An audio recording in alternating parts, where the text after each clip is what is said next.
Salve, salve, gente boa! E aí, tudo bem? Seja bem-vindo, seja muito bem-vindo ao canal. Nesse vídeo, nós veremos a respeito do seguinte: primeiro flagelo, úlceras aos que colaboram com a besta. Até o final, chegue comigo aí.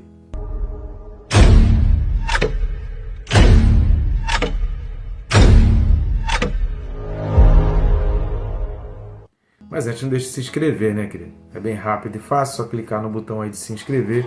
Não vai ocupar o seu tempo, nem atrapalhar o seu dia a dia aí. Aproveita e clica no sininho, porque clicando no sininho você é notificado a cada vídeo novo. Nos ajuda também curtindo, comentando e compartilhando esse vídeo. Curtindo e comentando você ajuda o próprio YouTube a alavancar e mostrar esse vídeo para mais pessoas. E compartilhando você faz chegar a pessoas que nem eu no YouTube conseguiríamos fazer. Então eu conto contigo nessa tarefa, uma missão que a gente tem cumprido aqui para deixar vídeos aí diariamente. Dá muito trabalho produzir o vídeo, você não imagina o quanto, tanto a partir do momento que a gente abre mão de um tempo de estar fazendo outra coisa para estar se dedicando a isso, quanto o próprio tempo dedicado para cada vídeo de 20 minutos é cerca de 1h30, 1h40 que a gente tem que separar do dia, às vezes 2 horas para cada vídeo, proporcionalmente a cada vídeo, para que a gente consiga deixar o vídeo produzido aí. Então não é fácil, às vezes, separar 2 horas do dia para poder produzir um vídeo, para estar abençoando a vida de outras pessoas, que não é a nossa, já que a gente não recebe, isso não é remunerado, não temos nenhuma ajuda de nenhuma instituição, então o único objetivo é abençoar. Então eu conto contigo para nos ajudar a isso daí, já que o objetivo é abençoar vidas, então espero que você sinta no teu coração o desejo também de estar abençoando a vida de alguém. Então vamos junto nessa tarefa, nessa missão. O texto desse vídeo é Apocalipse capítulo 16 e os versículos são 1 e 2. Apocalipse 16, versículo 1 e 2 diz assim: Ouvi, vinda do santuário, uma grande voz dizendo aos 7 anjos: Ide e derramai pela terra as 7 taças da cólera de Deus. Saiu, pois, o primeiro anjo e derramou a sua taça pela terra, e aos homens portadores da marca da besta e adoradores da sua imagem sobrevieram úlceras malignas e perniciosas. Amém, querido? Então aqui a gente está vendo aqui o primeiro flagelo. É sempre bom a gente lembrar, memoriza isso, aqui é importante você ter na sua mente, e a gente vai pensar um pouco mais a respeito disso. Nós trabalhamos aqui dentro desse estudo do Apocalipse a ideia de que a igreja do Senhor, porque às vezes se fala em grande tribulação, mas as pessoas não sabem exatamente quando começa a grande tribulação exatamente e quando é o meio da grande tribulação. Então alguns entendem que os selos já fazem parte da grande tribulação, já é o início da grande tribulação. Então nós entendemos aqui, nós temos trabalhado nessa linha de pensamento, que a igreja vai passar pelos 6 primeiros selos. Então os 6 primeiros selos, a igreja vai contemplar aquilo, a igreja vai ver aquelas coisas acontecendo, a igreja vai participar e muitos até irão sofrer por causa daquilo. No capítulo 6, versículo 10 e 11, o povo de Deus vai chegar para o Senhor e é relatado ali, João contempla isso, a oração do povo, pedindo até quando o Senhor não vai julgar. E a resposta de Deus no versículo 11 de Apocalipse 6 é para aguardar um pouco até que se cumpra o número dos selados. No capítulo 7 de Apocalipse, a gente tem praticamente a descrição do arrebatamento, da chegada do povo arrebatado no céu, ou seja, é como se o cumprimento dos selados tivesse acontecido ali no capítulo 7. A partir do capítulo 8 de Apocalipse, nós já não vamos ver mais a informação a respeito dos selados, a respeito dos que estão em Deus, mas há sempre a menção dos não selados, daqueles que não estão em Cristo, e a partir do capítulo 13 começa a se frisar muito a questão da marca da besta. Então a gente não pode confundir selo do Espírito Santo com marca da besta. Então quando está falando de selados, está falando de Espírito Santo, está falando de pessoas que aceitam a Jesus. Tem aí os textos de Efésios, de Paulo escrevendo aos Coríntios, então está falando do selo. Então o selo é o selo do Espírito Santo. Aquele que aceita Jesus, ele é selado. Aquele que não aceita Jesus, ele é marcado. Então selo é diferente de marca. Então selo é do Espírito Santo, marca é da besta. A partir do capítulo 11 tem a questão das 2 testemunhas, que aí ali já faz parte da grande tribulação. O capítulo 12, nós já falamos aqui, tem um vídeo aí no canal, que é um pano de fundo histórico para todo o acontecimento, desde o início da humanidade até chegar àquele ponto, para que a gente consiga entender que todo aquele contexto, tudo aquilo, então é como se Deus estivesse falando assim, olha, não se assusta com as coisas que estão acontecendo, não se assusta com tamanhas tristezas, com desolações, com tragédias, com catástrofes, não se assusta com isso, porque há todo um pano de fundo histórico, há todo um princípio por trás disso que leva a humanidade até esse ponto. Então, o capítulo 12 seria esse pano de fundo histórico que vai falar desde Gênesis até chegar àquele momento. Então, é a linha histórica de um ponto de vista espiritual, o capítulo 12. Então, o capítulo 11, aí sim, é o início da grande tribulação. No capítulo 13, começa a entrar a questão do domínio total da besta, que a gente entende que só acontece naquele momento por causa do que está descrito por Paulo lá em 2 Tessalonicenses capítulo 2. Ou seja, aquele que detinha esse poder total de Satanás, o poder total da besta, já não está mais presente. Por isso ele consegue esse poder total. E é por isso que a gente vai ver no capítulo 13 que as pessoas não conseguem comprar ou vender sem a marca. O que significa isso? Domínio político, domínio econômico. Então é por isso que a questão do falso profeta, ele não está ligado só ao aspecto religioso, mas há um domínio econômico, há um domínio político sobre toda a terra. Alguém que está dando diretrizes políticas e econômicas, a geopolítica, toda a globalização já está dentro do globalismo. Temos um vídeo aí que explica a diferença entre globalização e globalismo. Mas a estratégia ali do diabo, e quando chega ao capítulo 13, ele está executando o ápice, é o auge dele, onde ele consegue realmente o domínio sobre toda a terra. No capítulo 14 de Apocalipse, eu queria ler aqui esse versículo 11, que ele vai falar o seguinte: a fumaça do seu tormento sobe pelos séculos dos séculos, e não tem descanso algum, nem de dia nem de noite, os adoradores da besta e da sua imagem, e quem quer que receba a marca do seu nome. No versículo 11 de Apocalipse 14, está falando de 3 grupos de pessoas. Querido, isso precisa ser muito claro. Nós temos falado isso em alguns vídeos, desde que nós começamos aí o capítulo 13. Se você não assistiu, assista na sequência todos os vídeos desde o capítulo 13.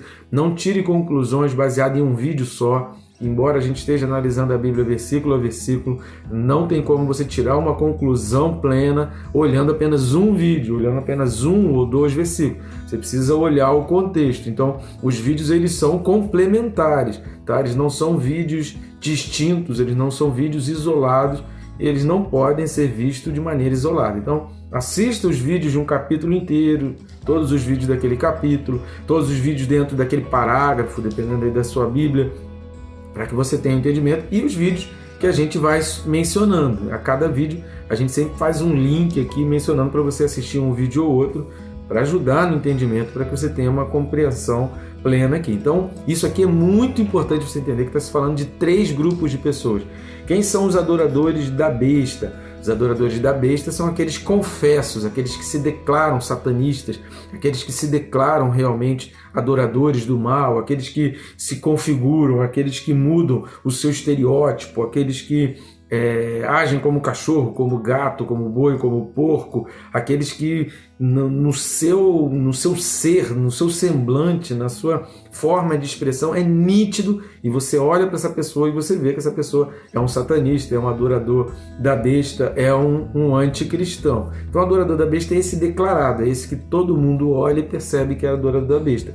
Só que a Bíblia está falando de mais 2 grupos de pessoas, aqueles que adoram a imagem. Os que adoram a imagem são aqueles que não mudam o seu estereótipo, que olhando assim exteriormente, até parece que são pessoas boazinhas, dependendo do contexto, do conceito de bom. Ele ajuda, ele é um bom vizinho, ele ajuda uma pessoa carente, ele estende a mão para um necessitado, ele até dá esmola, né, ali para o mendigo, mas ele é um defensor da ideologia da besta. Então, a imagem da besta, o que é a imagem da besta? É o que é passado para o público. A imagem é aquilo que é refletido, que as pessoas contemplam, que as pessoas veem. Então, o que as pessoas veem da besta? A sua ideologia, as suas implementações políticas, as suas formas, as suas ações políticas. Então, se você ler lá o livro de Jó, dá um respaldo para dizer o seguinte: que Satanás e os seus demônios, eles não agem na vida de um ser humano se esse ser humano não der autoridade. E a gente dá autoridade de 2 maneiras. Os filhos de Jó, davam autoridade direta, porque a gente vai ver que quando eles são afligidos, a gente não vai ver no livro de Jó informação de que os filhos de Jó estavam orando, de que os filhos de Jó estavam fazendo os sacrifícios junto com o pai, de que os filhos de Jó participavam da vida ali, de que os filhos de Jó faziam alguma coisa para Deus. E quando eles são afligidos, eles estão onde? Em festas, em bebedeiras, agindo de uma maneira completamente contrária aos princípios divinos. A gente vê Jó fazendo sacrifício pelos seus filhos. Isso é claro e é bem direto lá no livro de Jó. Porém, os filhos estavam fazendo coisas erradas, e aí a gente pode dar uma autoridade de uma forma direta, ou a gente pode dar uma autoridade de uma forma indireta, apenas consentindo. Sabe aquela coisa de, eu não concordo com a festa de Halloween, mas eu vou levar meu filho lá para a festa, deixo lá, eu falo para ele que isso está errado, mas eu pego o meu carro e deixo o meu filho lá. Eu estou consentindo, eu estou dando essa autoridade. Um filho, quando traz e faz pactos, e ele traz para dentro de casa, e isso é consentido, isso não é repreendido, isso não é cortado dentro de casa, toda a casa vai sofrer aquela maldição que é a entrada. Então, existe a forma direta, o adorador da besta direto, e existe aquele que não declara, pelo contrário, às vezes até acha errado, mas ele consente. Então, o teu consentimento também dá autoridade, também pode dar. O teu não, né? Que em nome de Jesus você não vai fazer isso.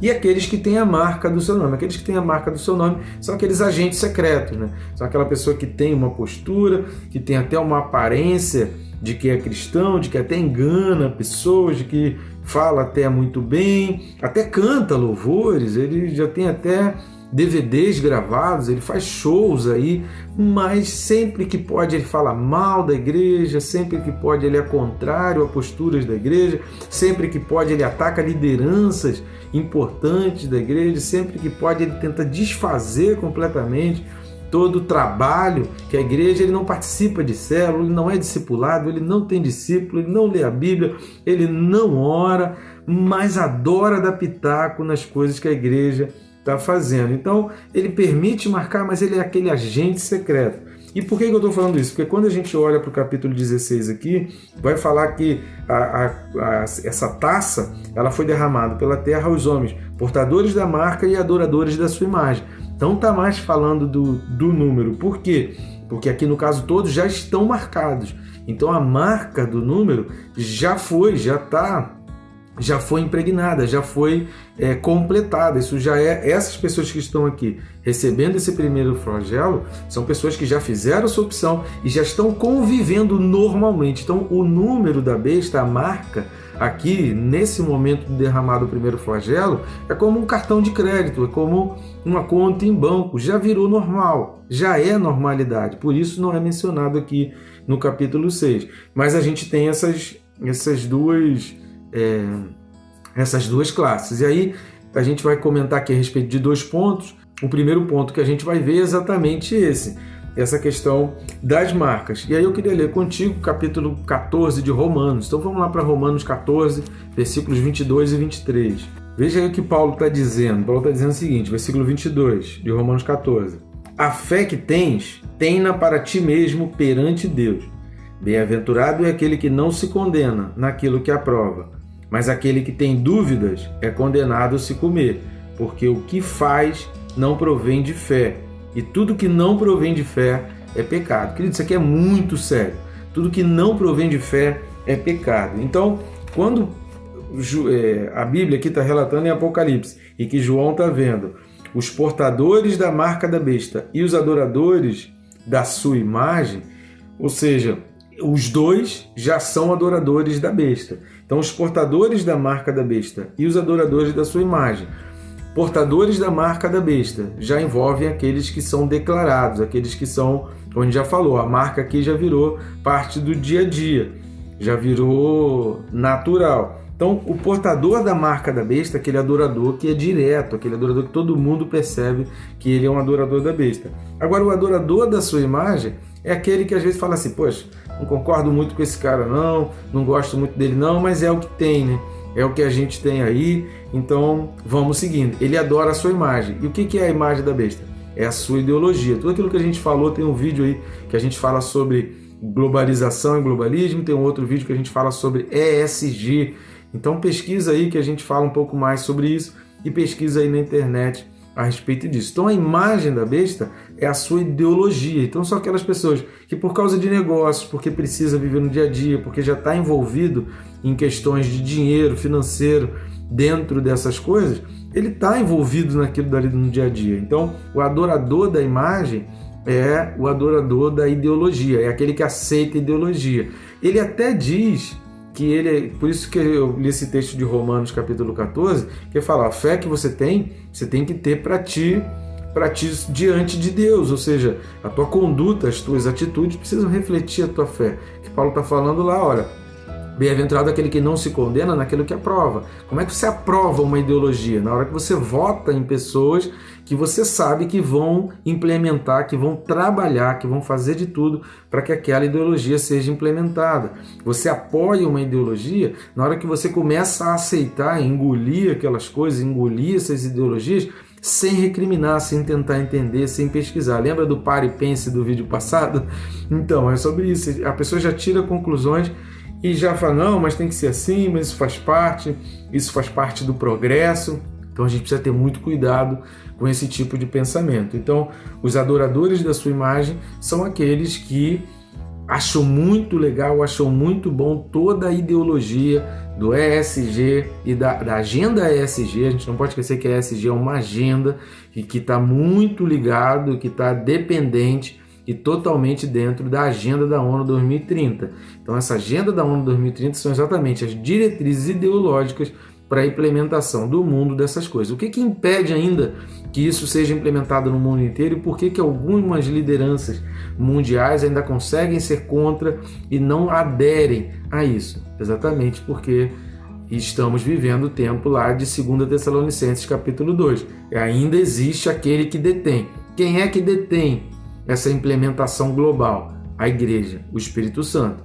Porém, depois do 6º selo, já não haverá mais aquele que detém. E aí ele conseguirá implementar isso de uma forma mais veemente e mais contundente. A gente tem um vídeo aí no canal a respeito do pronunciamento de Benjamin Netanyahu no final de setembro de 2023, que é muito explícito com relação a isso, com relação à adesão dos judeus a esse tipo de ideologia. É uma linha que vai mostrar os judeus adorando a imagem da besta, os judeus caminhando nessa linha da adoração da imagem da besta. Por quê? Porque o próprio povo judeu já não está aguentando mais essa vida, essa constante vida de guerras e de conflitos e de ficar, eles querem livre comércio, eles querem passear pelo mundo, eles querem ser palco de visitas, eles querem a paz ali. Nada mais natural e nada ruim nisso, né? Não há nada ruim nisso. Mas a gente vê que a solução apresentada é exatamente a adoração, a imagem da besta, a ideologia. Então toda vez que fala a imagem da besta, você pensa na ideologia, naquilo que ela mostra, na cara dela. Então a imagem é a cara, a imagem é aquilo que é passado, é aquilo que é implementado, é aquilo que é colocado, é aquilo que os outros veem. Eu não conheço pessoalmente algumas lideranças mundiais, mas eu consigo definir se essa pessoa é uma linha cristã ou não, o quê? Pelas suas atitudes, pelas suas implementações, pelas leis que eles aprovam, pelas coisas que eles implementam, pelas diretrizes que eles dão às suas nações. Então eu consigo identificar qual é a linha dele. Eu não conheço pessoalmente, mas é a imagem que é passada dele, eu consigo raciocinar para onde ele está indo. E sobrevieram, a segunda coisa que a gente vai falar, sobrevieram úlceras malignas e perniciosas. É aqui que entra a questão que a gente precisa pensar muito bem a respeito da igreja. Úlceras malignas e perniciosas está apontando diretamente lá para as pragas do Egito. Então isso aqui é exatamente como aconteceu no Egito, que está lá em Êxodo, capítulo 9, os versículos de 8 a 12. Eu não vou ler todo o texto, mas eu recomendo você essa leitura de Êxodo 9, de 8 a 12. O que acontece lá, Êxodo 9, de 8 a 12, é a sexta praga, e que são exatamente as úlceras. Então, a gente vai observar aqui, o versículo 10 vai dizer o seguinte: eles tomaram cinza de forno e se apresentaram a Faraó. Moisés atirou-a para o céu e ela se tornou em tumores, que se arrebentavam em úlceras nos homens e nos animais, de maneira que os magos não podiam permanecer diante de Moisés, por causa dos tumores, porque havia tumores nos magos e em todos os egípcios. Querido, você não vai entender não vai conseguir entender toda essa questão do arrebatamento da igreja, de todos os selos e trombetas e flagelos do Novo Testamento, se você não olhar e não souber, dá uma lida aqui em Êxodo, dá uma lida nas pragas, dá uma lida em Êxodo a partir do capítulo 8 de Êxodo, lê Êxodo a partir do capítulo 7, principalmente ali de 7 a 15, dá uma lida, tira um dia para você ler ali detalhadamente, marcando algumas coisas, você vai ver que durante 3 pragas os magos imitavam, mas chegou a partir da 4ª praga, os magos já não conseguiam mais imitar. Então 2 coisas a gente precisa entender das pragas do Egito. Uma primeira coisa é que até um determinado momento, querido, os magos conseguiam imitar. Depois daquilo dali, os magos não conseguiam. E ficava evidente que para o povo de Israel, eles não sofriam nada do que estava acontecendo no Egito. Então isso é importante para a gente entender Apocalipse, que algumas coisas vão acontecer ao mundo e não vão acontecer aos que são marcados pelo sangue, aos que estão em Cristo Jesus. E a outra coisa é que é o seguinte, o faraó faz até uma proposta para Moisés, mais de uma vez, para que eles fizessem adorações, para que eles fizessem os seus cultos ali na terra do Egito. Mas Moisés vai ser bem claro para Faraó, aqui não é o local de adoração. A gente precisa ter uma distância, a gente precisa se distanciar do Egito para a gente fazer a nossa adoração. Isso é exatamente o nosso entendimento a respeito do arrebatamento. Aqui na terra não é o local pleno para a gente entrar no santuário, como a gente falou aí no final do capítulo 15, a partir do versículo 5, aquele momento de entrar no santuário, aquele momento de ver a fumaça, aquele momento de calma espera, teve a fumaça e a glória de Deus, ninguém podia entrar no santuário ainda, mas depois ia poder entrar no santuário, ou seja, estava naquele aguardo de entrar no santuário. Tudo aquilo dali tem que acontecer no céu, não tem como acontecer aqui na terra, assim como o sacrifício tinha que acontecer no deserto, não podia acontecer no Egito. Então, para isso, o povo precisou ser separado, e todos aqueles flagelos que aconteceram no Egito não aconteceram ao povo de Israel. Então essas úlceras malignas e perniciosas apontam para a 6ª praga lá do Egito de Êxodo 9, de 8 a 12. Então a partir da 4ª praga os magos não imitam, nada acontece ao povo de Israel e o sacrifício tinha que ser fora da terra do Egito. Então esse primeiro flagelo vai ser tipo a pandemia que aconteceu? Ainda não é. É como eu falei, a pandemia ela foi na realidade um teste muito mais da ideologia, muito mais do controle e muito mais do poder e controle do que exatamente um flagelo, uma úlcera, um castigo sobre o povo. Então, o que a gente vai ver é que muita gente ali sofreu. E aqui está sendo bem claro que os portadores da marca e os adoradores da imagem sentiram úlceras malignas e perniciosas. Então, está especificando, está delimitando quem são as pessoas que serão atingidos. O que a gente vai ver lendo Êxodo 9 é que as coisas são terríveis e coisas terríveis vão acontecer ali. Então esse foi o primeiro flagelo. Próximo vídeo a gente vai falar aí a respeito do segundo flagelo e eu te espero lá. Que Deus te abençoe, querido, hoje e sempre, rica e abundantemente.